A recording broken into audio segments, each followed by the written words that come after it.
Welcome back to the New Bridge Radio Show on WLTKDB Let's Talk. I am your host, Kevin Mackey, and we are connecting you to what's next in your life. And we're here to remind you that you are important to this world, and we sure are glad to have you along on this episode of the New Bridge Radio Show. Remember, you can always catch the show live on our station website. All you need to do is go to www.wltkdb.com and you'll be able to view the show live, and you'll be able to join the station chat, and you'll be able to ask questions of our guests and meet like-minded people like yourself. It'll be fun for you. Also, if you would like to get in touch with the New Bridge Radio Show, you can email us. Our email address is thenewbridgeradioshow@gmail.com. We love to hear from you. We love to know what you like about the show. And we also love to know if you'd like to be our guest. We love talking to people who connected to whatever was next in their life. It always helps other people. And if you have an interesting story of how you connected to what was next, feel free to drop us a line and we'll have you on our radio show. Tonight, we are privileged to speak to one of the most unique health and wellness coaches we have ever had on the New Bridge Radio Show. Our guest is Lisa Dahl. She is an intuitive eating health coach. And the second I said that she's an intuitive eating health coach, some of you may have said, wait a minute, that just may be what I need. And you will not regret tuning in tonight, because Lisa is also a workshop facilitator and a meal planning expert. And I am very pleased to have her on the show tonight because she is going to answer some very interesting questions about food. Welcome, Lisa. Welcome, Lisa. How are you doing tonight? I'm great. Thank you so much for having me. Well, I'm thrilled to have you here. And you know, there's a little bit of synchronicity to your visit. And I myself am a food person. And when you reached out to the New Bridge Radio Show, I saw your picture on your website, and I'm like, oh my gosh, you look exactly like one of my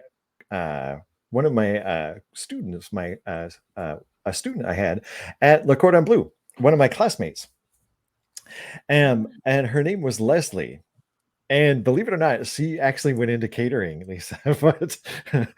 But Leslie was just one of those people that just had such a great attitude. Like, she was one of those chefs that's like, I'll do anything. You want 500 turkeys? You got it. Magic. Yes. And when I saw your picture, I'm like, oh, she reminds me so much of my classmate. So I when I saw your request, I'm like, instantly, yes. I'll definitely have you on the show. Awesome. Well, I'm glad some things clicked. Yes, absolutely. So you're here to talk to us a little bit about food and about the way we think about food. But let me ask you this question, because I'm curious, Lisa. What was your relationship with food growing up? Like, were your parents good cooks? Were you enamored with food? Food has always been a love of mine. I think I started probably cooking and baking when I was 7 or 8. And I haven't thought about this in a long time, but I remember, I think one of my first cakes that I made where, my parents are amazing. And I know that I left out an ingredient because it just didn't come out the way it was supposed to look. And they ate it and they just raved at how wonderful it was. And I was looking at it, I'm thinking, this is just a disaster. But I actually got my love of baking from my grandmother.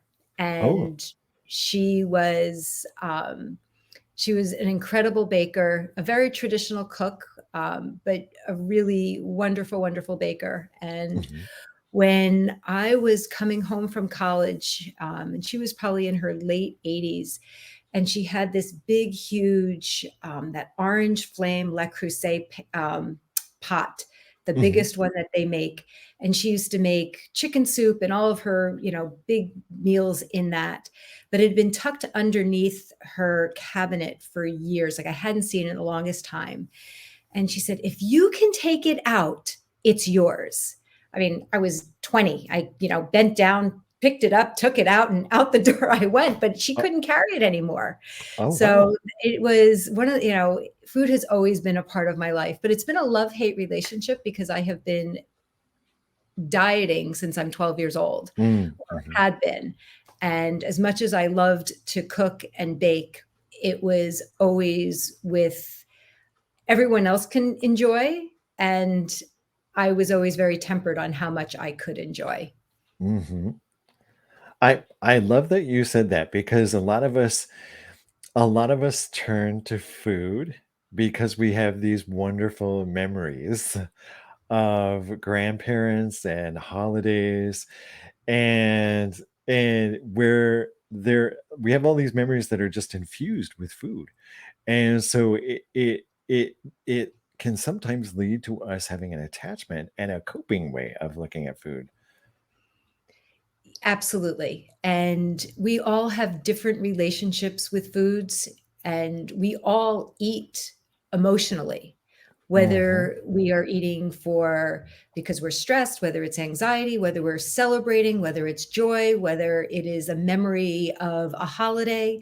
There's an emotion behind everything. Every time we eat, there's some sort of emotion that is taking place within our bodies.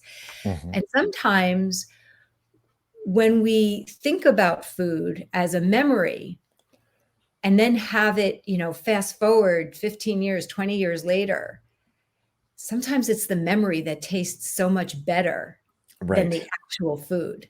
And then right. sometimes it's like, oh my God, it's as wonderful as I remember it being. You just, when you're present with the food, when you're really focusing on the food and the taste and the texture and the flavor and eating it mindfully, it's a very different experience often than what you remember being caught up in the emotion of what you thought, of how you felt when you ate it the first time 20 years Mhm, ago or however long it is. mhm. So, your food journey, eventually led you to opening a very successful catering company, and I really love the name. The name of your catering company is clever. Tell us a little bit about that. So the name of my catering company was Simply Delicious Custom Catering and Confections, Mhm, and it was, the name came from, my ex-husband's last name was Dahl, so my name was Dahl, and we had a friend of ours who was very clever into marketing, and we had been sitting around for a couple of days throwing names around and couldn't come up with anything, and a few days later, all of a sudden, he sends me a message, an email, because it was before, like, the texting thing was real popular, and he's like, "Simply Delicious," and that was it. So mm, I became known as Simply Delicious, and it was quite the transition when I left the catering field because everyone knew me as Simply Delicious, and it was kind mhm. of like a loss of identity when I shifted careers into health coaching. So it's kind of different because I'm not known in the health coaching field as Simply Delicious. Yes. Well, catering is really, really tough work, and I have a question for you, about it.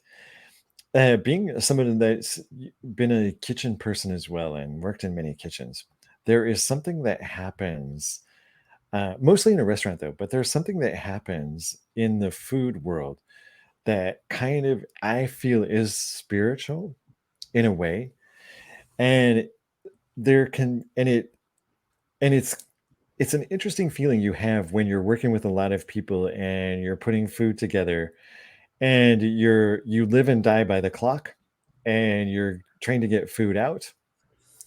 There's something that can happen where all of a sudden everything just clicks, everything just moves, and everything is in the right order, and the time just flies by so quickly. Did you experience that yourself? It's funny that you say that. And, when you're cooking for lots of people and time is of the essence and you plan it and like I always schedule like this is what I'm doing at this time and this is what I'm doing at that time. And it I'm gonna say it always worked. And people would be like, well, how do you do it? And to be honest, it's just something that came naturally. Like Mhm. it's just something that I was always able to do, even from my very first event when, planning for when things go wrong or you forget things because that happens. And somehow it is just a natural thing that I am able to do, is to be able to just time it, get it right. And I hadn't thought about it in a long time. And it's like you watch the cooking shows and you're like, how do they do that? And I'm like, wait a second, I used to be able to do Yes. that. Right. There is something amazing that happens when it kind of started a spiritual journey for myself, is being around other chefs and cooking, because there was something to it that was very inspirational when people just started being like-minded.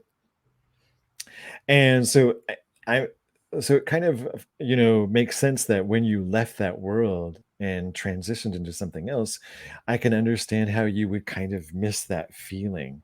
Because because I tended to want to do everything the way I cooked. Okay, I'm going to do this and do this and that. Did you find that yourself? Oh, absolutely. And what's funny is that because I'm so consumed and love, love, love what I do now, that sometimes there's the pull that I don't get to cook and do as much as I used to do. And it's my partner's birthday tomorrow, and I purposely like left the day blank with client calls, and I have like a whole day of cooking ahead of me tomorrow. And I'm so excited, and I'm making things that I don't typically make. And I was just like, you know what? It's a reason to just indulge and engage in all the things that I haven't had a chance to do in a long time. So I'm actually looking forward to a cooking day tomorrow. Yes. Which is why I kind of feel like there are a lot of health coaches out there that do wonderful, wonderful work. But there is something about people who have this experience in cooking the way, cooking for a lot of people, that have a special understanding of not only, what needs to be done, but how to chunk things down. And I think that's kind of what makes really good coaching. Do you find that true in your experience? Do you find that, oh my gosh, look at how did you find yourself really good at it? I mean, I love talking about meal planning with my Mhm, clients and taking away the rigidity of what we as a society have turned meal planning into. Like mhm, people think meal planning and they think like, oh, like how can I take this on? You're talking, 21 meals and snacks and kids, and what do you do with it all? And the approach that I take several approaches depending on who I'm working with and where they're at, because people are mhm, at so many different stages and have different levels of resistance. And it's really about just starting small. If you don't cook, like let's just get one meal or one, learning how to get the components, that it doesn't have to be a recipe. It mhm, could be as simple as saying, let's learn how to make some chicken. Let's learn how to get some proteins together. Let's learn how to get some, potatoes or healthy carbohydrates. How do we mix and match? And I created something called menu mapping, so mhm, that if you are making this dish, and let's just say that there are scallions and garlic and chicken in that recipe. mhm, How can we use that recipe with those components into the next thing, so that everything that you make can be repurposed, reused? There's some component that can be taken from that original piece and move it forward. So you kind of create like an infographic type thing, and mhm. here's your core. I don't know if nobody can see, but you have your core recipe, and then there's like spiders from all around, all the different things that you can make from there.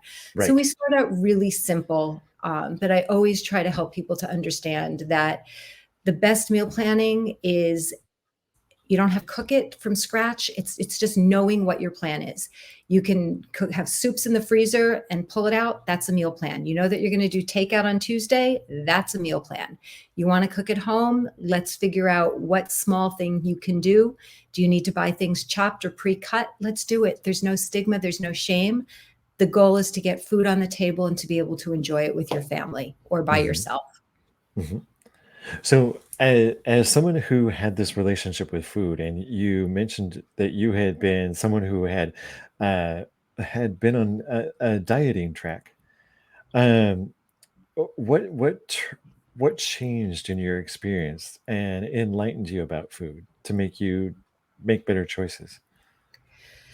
So my dieting history, as I mentioned briefly, started at 12, and I was the typical yo-yo dieter, on a diet, off a diet, good food, good day, bad day.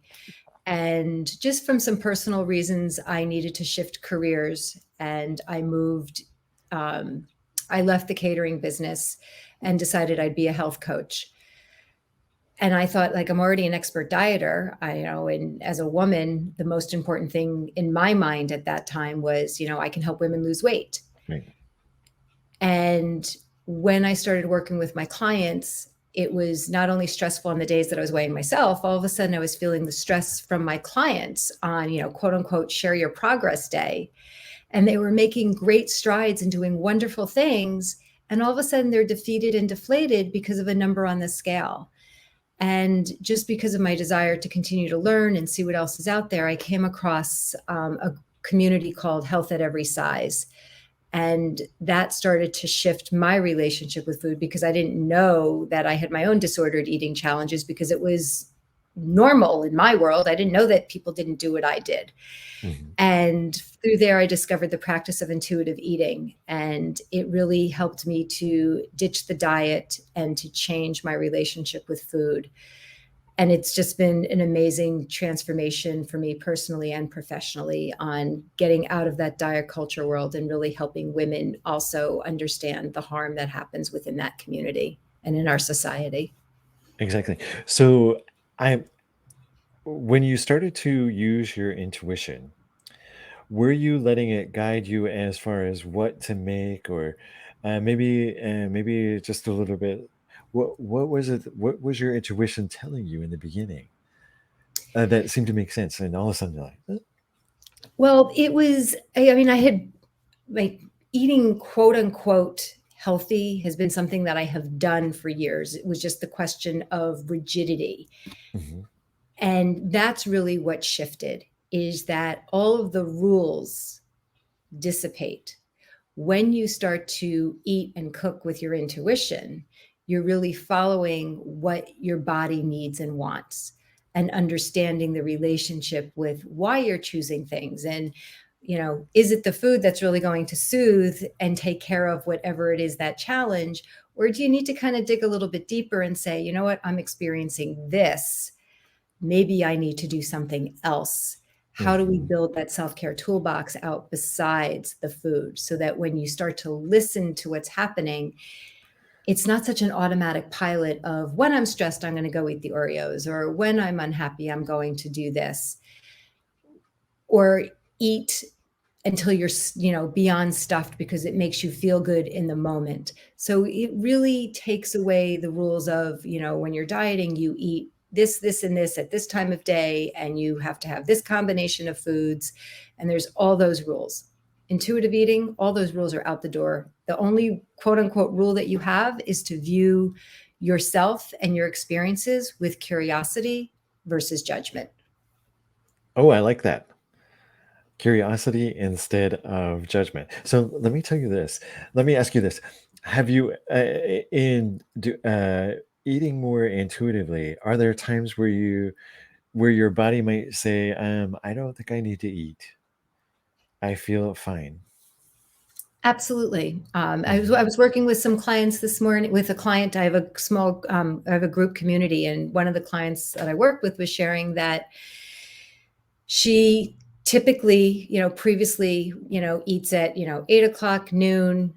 And, sometimes at 9 o'clock, or 10 o'clock, she's like, well, I'm starting to feel hungry. And then she kind of starts to pick, but she's not allowed to have lunch, allowed, quote unquote, to have lunch until noon. And she shared today, she said, I was hungry at 10 o'clock and I ate something instead of picking. And it satisfied me.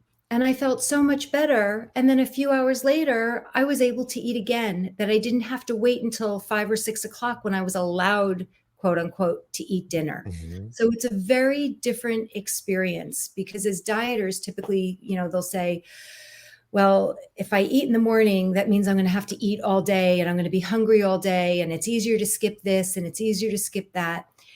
And they shut down what their body cues are really telling them. Mhm. So it's really learning to listen to what are your signals. I mean, some of my clients, they have this standard typical tummy rumbling, but others will notice that they lose their ability to focus, or they can't concentrate, or they become short-tempered. How do you find the other signals that are telling you what's going on with your body Mhm. versus the time of day or somebody's diet that, is the expert that really doesn't know anything about you. You can't have Right. one diet.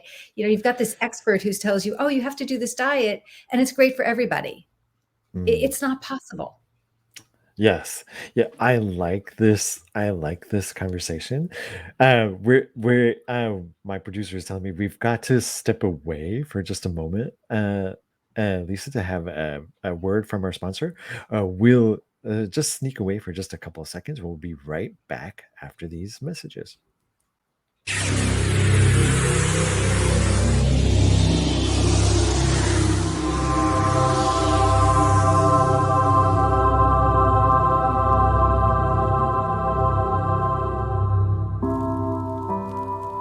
Sunday, October 24th, the 2021 Statler City Psychic Fair in Buffalo, New York. Come out and meet psychic medium and host of School Through Spirit, Diet Renee, and spirit medium and host of the Ghost Finders, Rob Thompson. Diet Renee is a renowned psychic medium, medical intuitive, and master teacher of psychic mediumship development. Hailing from Wisconsin, Diet trained under world-renowned psychic Lisa Williams. Spirit medium Rob Thompson is one of Diet's mediumship development students. He is the host and executive producer of America's longest-running indie paranormal TV show, The Ghost Finders, on Amazon Prime, Apple TV, and Roku. He has made guest appearances on other shows, including Discovery Channel's Paranormal 911 and A Haunting, and teaches paranormal research at the Los Angeles City College. Come and meet these two superb mediums together on stage for live gallery readings. Remember, Sunday, October 24th, the 2021 Statler City Psychic Fair. Get your tickets now at StatlerCity.com. That's StatlerCity.com. Doors open at 1, close at 6. Gallery readings, tarot cards, and more. Statler City Psychic Fair. Tickets at StatlerCity.com.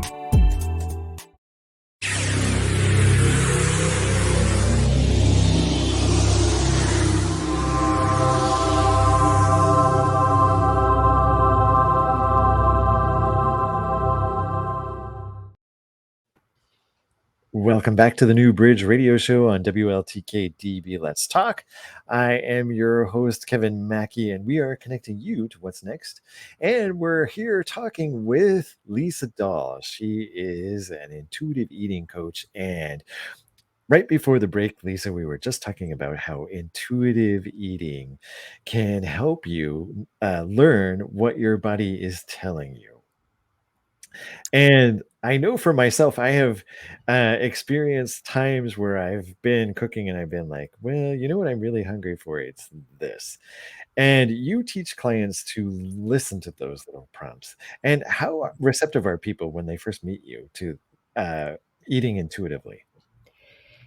Everyone is really different. It's a challenging concept to accept when you have been so steeped into diet world, diet culture, and you have lost the ability to listen, trust, and respect your own intuition on what your body is saying. Mhm. And we start to lose that trust as infants, actually, because we're all born intuitive eaters. When you have a baby and the baby cries and the parent or caregiver or mom will offer the breast or the bottle, the baby will settle and suckle and close its lips as soon as they're done. And then the mom or the caregiver will say, well, I want to make sure that baby, my baby is well fed and not hungry. And Mhm. all of a sudden we go back and we try to get that baby to have, one more suck of whatever or another bite or whatever stage they're at. And what we're actually doing is that we're teaching our babies, infants, and toddlers not to trust their own bodily instincts and intuition. Right. So through the practice of intuitive eating, I help my clients get back to understanding how our bodies are naturally present, to be able to listen to our body cues and think back to what it was like to just eat and be full with freedom and no judgment. Right. So it takes time. It's an education process. Some people are starting to become more familiar with the language. They don't necessarily know what it means. It kind of like catches their attention and like, that sounds kind of interesting. Some people are so tired of dieting that they're just so willing to do something different. And intuitive eating is doing something different, not working harder at the same diet that doesn't work or another diet plan that doesn't Right. work. The science shows that diets don't work, that they're not sustainable. So it is a re-education process of dismantling all the information that you have told to be true that is no longer true or not Mhm. true to begin with. So it takes time for people to really start to be comfortable with it. Mhm. One of the most wonderful things about the practice of intuitive eating is that, unlike a diet, you can't fail it. It is a practice. Right. Every eating opportunity is another opportunity to practice. It's not good or bad. It is your experience and what can you learn from it. Right. So when people begin, like when you start working with clients, and really educating them on food and helping them understand how they've been using food, what do you find is a common resistance as people think about preparing their own food?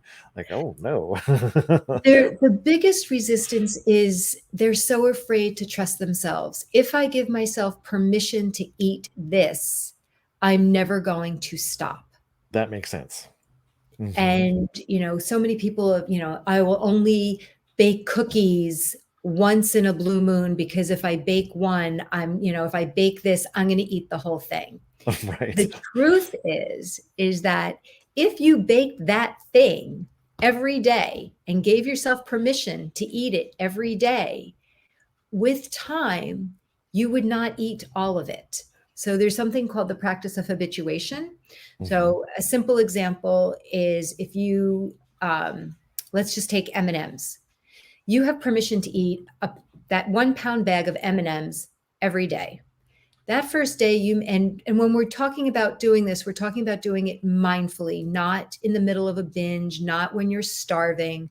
We're talking sitting down when you're hungry but not stuffed. It's quiet. You can pay attention. You're having an experience with those M&Ms. And that Hmm. first day, you might just be loving every last one of them, and you can eat through that pound. Maybe Yep. day 2, maybe day 3, maybe even day 4. Chances are, as you continue with that, you're going to start to look at those M&Ms and think, I can't eat a pound of M&Ms. They start to taste, super sweet, or you get that dry mouth feeling, whatever your experience is. All of a sudden, those M&Ms, like after you hit that half-pound mark, they're not so pleasant. And you start to realize that you have one M&M, no big deal. You have 10 M&Ms, no big deal. A handful of M&Ms, no big deal. You get into the half pound, all of a sudden you don't feel so good and you don't want them anymore. Hmm. When you give yourself unconditional permission, without the voices, without the judgment, without the chatter, you're tasting it, you're noticing its texture. All of a sudden you don't need a pound of M&Ms because you have permission to have more tomorrow, so you don't need to stuff them all down tonight. Hmm. And it changes your relationship with food. So it's learning that you can trust yourself with time, patience, practice, and self-compassion. Yes. Now, do you find that some people kind of get stuck there though? Like if you It's if you told me you can eat as much mashed potatoes and gravy as you want, I It's don't I don't think I would ever get tired of it. it is it takes time to develop that trust through the process. We don't move into habituation on day one. We really work through some other things, really noticing the diet culture, noticing Mhm, where those thoughts have come from, starting to understand, the diet mentality, how to honor your hunger so that you can start to notice your hunger. Because as dieters, many people don't notice their hunger. mhm, What often happens is through a practice called interceptive awareness is if you feel your bladder, like you feel your distended bladder, you know that you have to pee, and you are not going to really play around with that sensation. You're going to no. make sure that you find a place, or where there's a place that you can relieve yourself on any given time. Mhm, When you're a dieter and you feel hunger, you ignore it and you push it away, and you're like, I'll deal with that later. I don't have time. If I start to eat, it's going to be all day. I'm trying to be good. You go through that whole litany. right, And then what happens is that at the end of the day, you probably haven't eaten very much, and now you're starving. And now you think that you have no control over your intake of how much you want to eat, which is partially true because you have starved your body. And when you start to right, give your body food, your body's saying, well, I'm not going to trust you. You've given me some food, and I'm going to make sure that I eat as much as I need because I don't know when you're going to feed me again. Our right. bodies don't know the difference between a chosen famine and a real famine. So we constantly are fighting with our bodies when we restrict and deprive. And you know what, Lisa, that makes perfect sense to me. That makes perfect sense. As people start and begin uh, uh, one-on-one coaching or group coaching with you, and start preparing their own meals, are they sometimes shocked? Are they sometimes like when we started culinary school and started making stock, we were absolutely shocked at how much salt changes everything. Do you find people shocked at in meal prep themselves? I think that they become surprised that with the right tools, that meal prep can be a little bit easier. It's, especially as you being a chef, if you don't have a sharp knife and you're Right. trying to prep food, it's torture. Like, It is. it's no wonder people don't like to chop food. That remind people will always say, "Hey, Kevin, come show us your chefy skills," and they'll hand me the dullest knife I have ever used. Right. And you can't do anything with it. Like No, you can't. It's the wrong, it all of a sudden becomes the wrong tool. right, Learning to have, how do we prepare your kitchen? Like starting with just the right. simple things and the tools that you need. And I'm not a big gadget person, make sure that you have a chopping board, make sure that you have some sharp knives, make sure you have a few bowls, some simple things that will make the prep easier and have things to store the food in so that you can stick it in your freezer or stick it in your refrigerator. And once we start to understand where the resistance is coming from, it makes the next step easier. And people have all different types of resistance. Some people will be like, well, I don't even know how to boil water. Have you ever been Mhm. taught? Have you ever even tried? Mhm. And it goes into the fear factor. Somebody says, well, you don't know how to cook. All of a sudden, that's the thought that they have, that they could never learn how to cook. Right. So it's really trying to help clients understand where is their challenge, where do they feel it in their body when we talk about meal planning. Is it about the planning? Is it about the prepping? Is it about provisioning, getting the ingredients in? Is it about protecting your time? What is it that causes that angst, and how do we remove those barriers so that you can get tasty and delicious food on your table? And Mhm. again, meal planning, it could be if you just want to do takeout 5 days a week, that's fine. Let's plan for it so that you're not, if McDonald's isn't serving you any longer, and maybe once a week it does because it fits what you want to eat. But how do we plan for the other meals where you want something that's more satisfying? Because satisfaction is the key component to the practice of intuitive eating. When we're not satisfied, we keep going back for other things. Right. And you just consume, like, bits of this and bits of that and a little bit of this and a little bit of that. And if you just went for what you really wanted and were satisfied, it changes your relationship with food. And satisfaction doesn't always just come from the food itself. Who are you Right. having your meal with? What is your state of mind? What is your environment? What is your stress level? All of those things come into the satisfaction you have with a meal.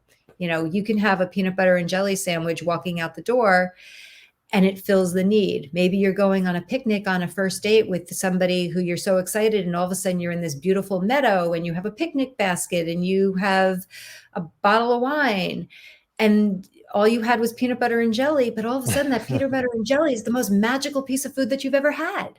Hmm. So how do you discover the satisfaction in whatever it is that you're eating? Hmm. Exactly. Now, is part of the intuitive and being mindful in the program is that also paying attention to how the food is affecting you?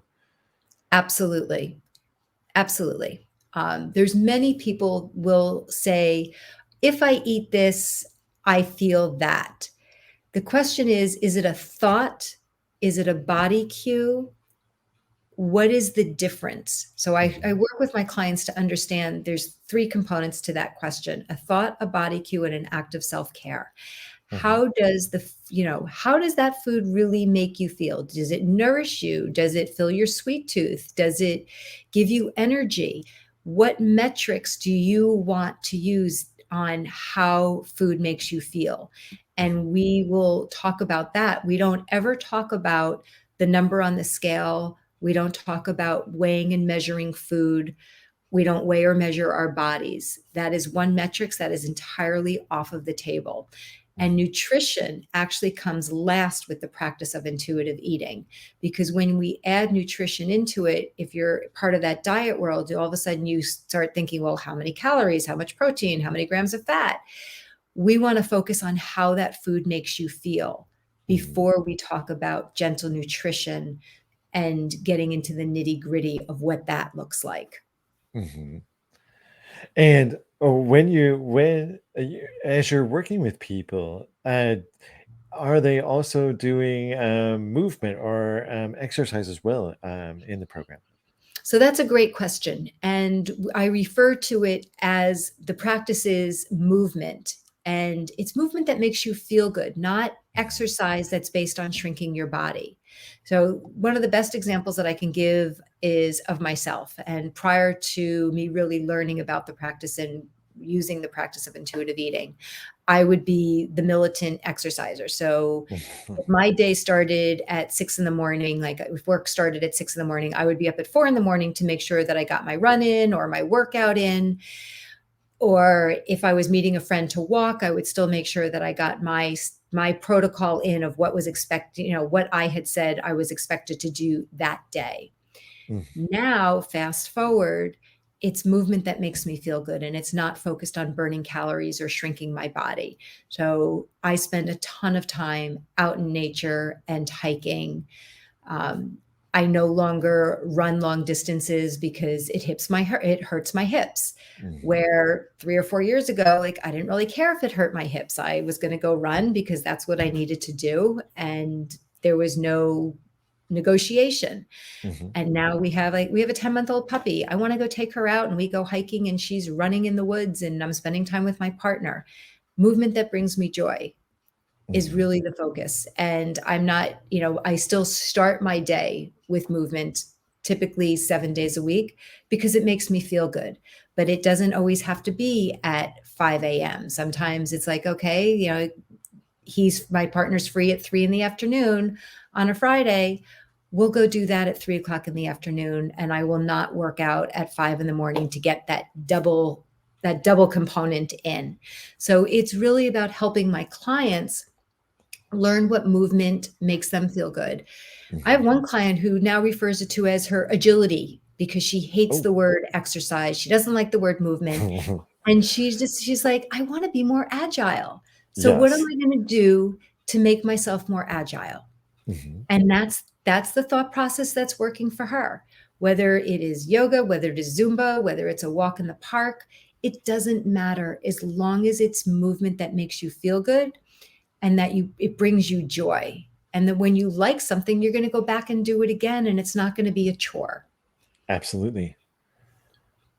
Absolutely. I love this conversation. It reminds me of a conversation we had earlier in the New Bridge radio show with Kate Mariah. And she ended up bedridden for 2 years. She couldn't move. She had a rare form of Lyme disease, Lisa, and it left her almost completely paralyzed.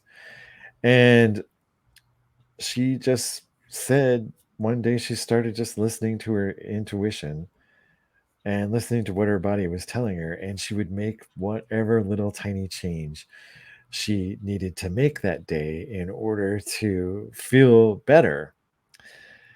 And which kind of, I like what you just said about the agility, because that is kind of what she is doing. So you're kind of taking people and you're saying, hey, your intuition is a really good teacher, trainer, caretaker if you can just tap into it.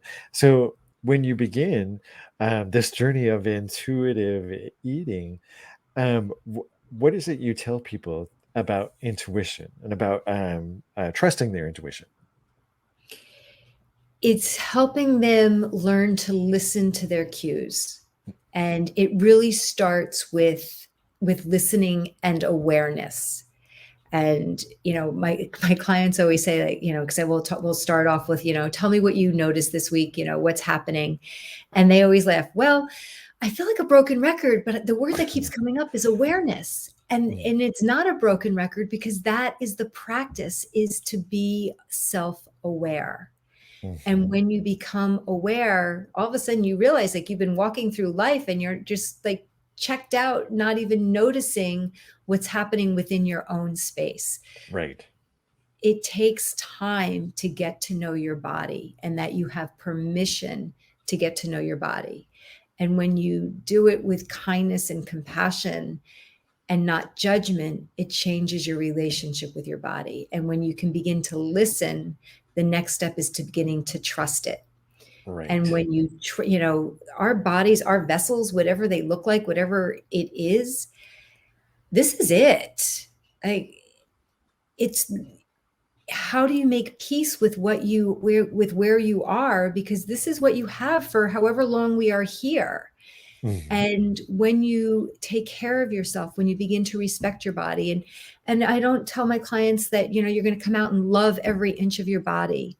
How do we just accept body neutrality and to take care of it and to make our bodies be the best that they can be? Because everybody's body is different and has Right. challenges. And, the story you just shared about that woman who was bedridden, she worked really hard to make her body the best that it could be with what was in front of her.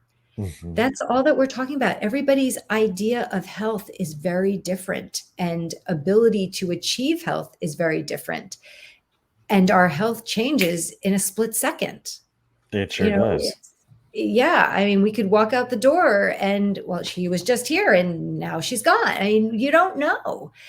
All we're talking about is learning to be able to understand. I call it body speak. What is your body trying to say? How do we learn the language that our body is communicating to us? Mhm. Do you feel that there's somewhat of a spiritual connection as well? I think for Understand. some people there are. Mhm. Everybody's experience is very different.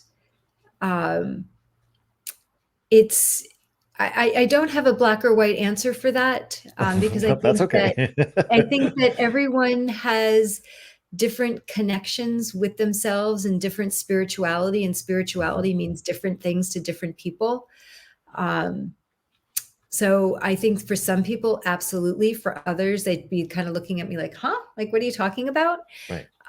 So it is, intuitive eating is not necessarily for people, only people who are very spiritual. Right. And and it's learning, it's helping people understand that they can learn to be intuitive with themselves, Right. and that they have to get rid of, they have to work towards removing that barrier that somebody says, like, you can't, Mhm. or the diet that tells you this is the way to do it. It's really letting go of that binary thinking of black and white, or good, bad, right, or wrong, and learning to shift away to the gray. Mhm. So let me ask you this. So, since you've been doing this and you've been helping all these people, what has been your triumphs in switching your career and connecting to this? What has been one of your most proudest moments since you've been doing this? Well, first of all, I'm so grateful that I do what I do, because it aligns with me just in every sense of my being. Hmm. And the best thing is that when I work with my clients and they start to share how they are feeling in their bodies, and that they're just kinder to themselves and their self-talk is shifting. Somebody will say, I put on a bathing suit and I walked out to the pool.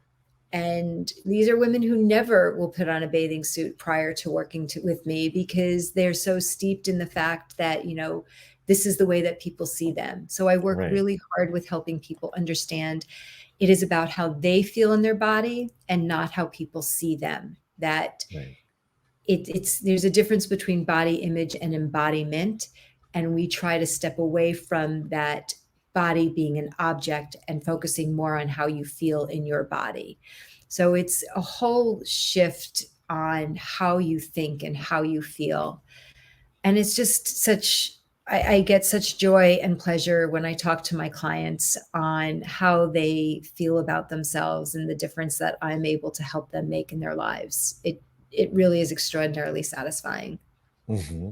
Yes, I can kind of relate in ways, in working with and doing Reiki on people and having them come back and, you know, before they were terrible and they were in terrible shape, and now all of a sudden they're just, there's life back in them and they're beaming, and that is the best feeling, is feeling that kind that you've made that kind of contribution, and that this person has changed because of you. So let me ask you this, Lisa, because this is a question I thought of when I was looking at your website. When there are a lot of, like you say, a lot of people out there who have struggled and who have done dieting and they're in this regimen, and how what kind of person would need to come see you? um what's probably going on in their head? This person is tired of dieting, they're feeling defeated, they think that they are an emotional eater. They are tired, the thought of one more diet is just, hanging on their head. They're afraid of failure. They're afraid of the judgment of people, are like, "Oh, you're trying it again," or just that love-hate relationship with food. They're afraid, they eat differently when they're by themselves versus when they're out in public. They have lots of rules and regulations, and they're tired and exhausted. And they really want to start feeling better. Like they've spent so many years and time and money having this, fixing themselves. It's really shifting to saying it's time to heal. And how can we make those things, how can we work through those issues? It's not about the food.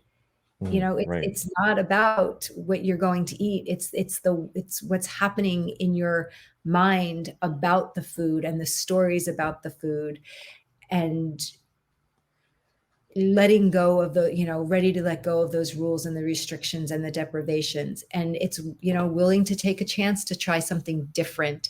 And as I said, not working harder, ready to offer themselves self-compassion, really moving Mhm. from, that self-criticism of the diet world and the diet culture, and Right. moving into self-care and self-compassion.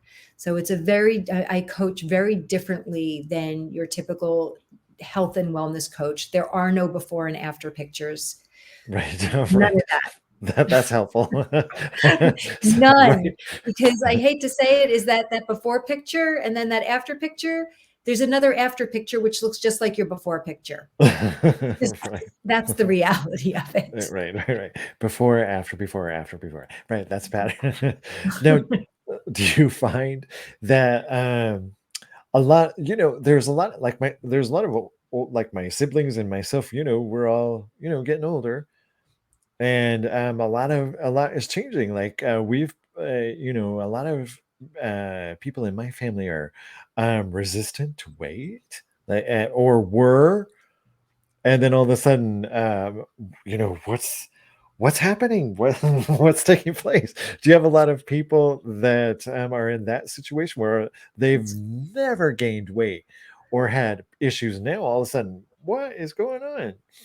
we're, most of us are in that position, especially after the last couple of years. I mean, age, our bodies change. Hmm. When we have, when you see young children and they're going through adolescence, and people are commenting on their bodies, on how exciting it is that they're growing and they're maturing and they're this and they're that.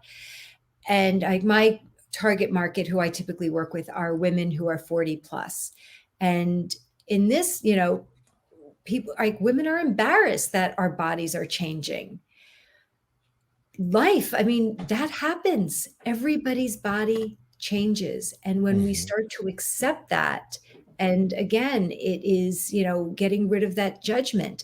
But even if, you know, let's just say that you ate exactly the way that you had the last 18 months through COVID, but your movement shifted. Like, you weren't Hmm. leaving your house, you weren't doing errands, you weren't running down the street to go visit a neighbor. Your body is going to change Right. just from the shift in how you move every day. There's so few people whose bodies have not changed during It's- this time period. And right. how do we show up without guilt and shame? Right. Because the guilt and shame comes from everybody's judgment. Hmm. How do we Hmm. learn to not comment on people's bodies? Because when we comment on people's bodies, we don't know if we're commenting or supporting somebody's eating disorder or disordered eating, or if they have an illness or they're going through grief, or we don't know what's happening. Right. How do we change that conversation to people who we haven't, who we see is, I'm just so happy to see you. Right. Not Right. You about, look oh, fabulous. you look great. Did you lose weight? Right. Well, you know, or the silence because somebody has added a few pounds. How do we stop talking about people's bodies, and how do we set those boundaries? Look at somebody's eyes. Oh, your eyes are sparkling. What's happening? You look happy. Or Exactly. there seems to be a sadness. Tell me, how are you? Like, Hmm. instead of just that verbal automatic of, hey, you look great, you must have lost weight, or how do we helping people change that conversation? That's a really good point, because that makes all the difference. When somebody says something like that, it can make your entire day, Good or bad? good or bad. I had a woman who uh, um, did that at the store a month ago. And, I was just buying carrots and celery and stock, and she looked and just said, "Oh, you look like you really know how to cook." I'm like, "I do." And it's funny is that, prior to being an intuitive eating health coach, and it was, I'd go through the market, and I would take pride in the fact that, there was no processed foods in my bag, and people would comment. And I'm like, oh, you know what? We're going to throw this in, and we're going to throw this in, because it's not good. Food is neutral. Mhm. It's only us, food has no moral value. It's only our thoughts that change that. And when we just kind of say, like, I'm eating this without the story behind it, it shifts our relationship with food. Absolutely. Absolutely. And um I I I feel like I'm a little bit more open about this now. Like I feel like this is the right answer. Like maybe is there someone out there sitting there like, you know what, this is where I need to go with my food. Or this is the direction I know that I need to go in order to make this work finally. Because just having a lot of friends, I know, and a female dominated family, I know that there is this pattern of guilt that happens when people are struggling with food. Yes. So and the guilt is in correlation with the restriction and the deprivation. So what Hmm. happens is that think about it as a seesaw. So that when you're restricting and you're depriving, you have less guilt. Hmm. So, and then as your guilt decreases, then all of a sudden you're like, oh, there's a little bit of freedom, there's a little bit of wiggle room. I'm going to start to eat. And all of a sudden you Hmm. start to refeed. And then because your body is saying, well, you haven't fed me in so long, I'm going to go all the way to the other side. And then the dam breaks, but the guilt and the shame are back. Right. The practice of intuitive eating removes the guilt and the shame, the restriction and the deprivation. So instead of being on that traditional roller coaster, I kind of say like, let's move to the kiddie park and you can just have the natural ups and downs of the gentle ride. Let's get rid Right. of the loop-de-loops. The bunny slope. Well, Lisa, this hour went by so amazingly fast. In the time we have left, before the show, I was telling you how beautiful your website is. Tell people how to find your website. You can find me at Lisa Dahl, Dahl, wellness.com. So it's Lisa Dahl, wellness.com. You can also find me on Facebook under Lisa Dahl Wellness, as well as on Instagram. Those are the Yes, best places to find me. and mention who it is that designed your beautiful website. Oh, I'm always happy to share who designed my website and does all of my graphics. So there's a little nepotism in here. So my daughter Samantha Dahl does all of my graphic design work, and that's what she's done. She has her own business called Dahl House Design. She has not even found the time to create her own website because she's just been so busy from word of mouth. So if you would like to reach out to her, you can. Best way is to reach out to me and I can connect you.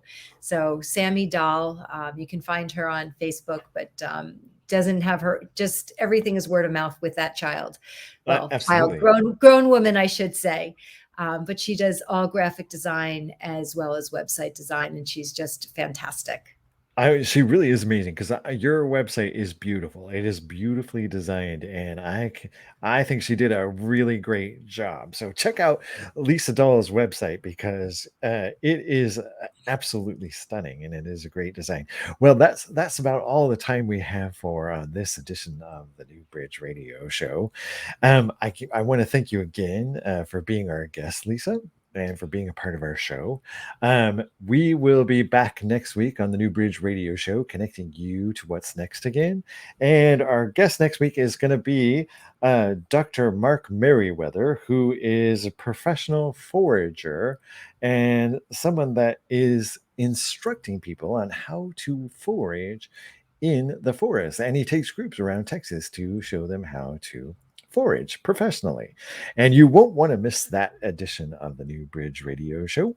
And that's going to wrap it up for us. And we will see you again live next Tuesday at 5 p.m. Pacific Time, 8 p.m. Eastern Time on the New Bridge Radio Show.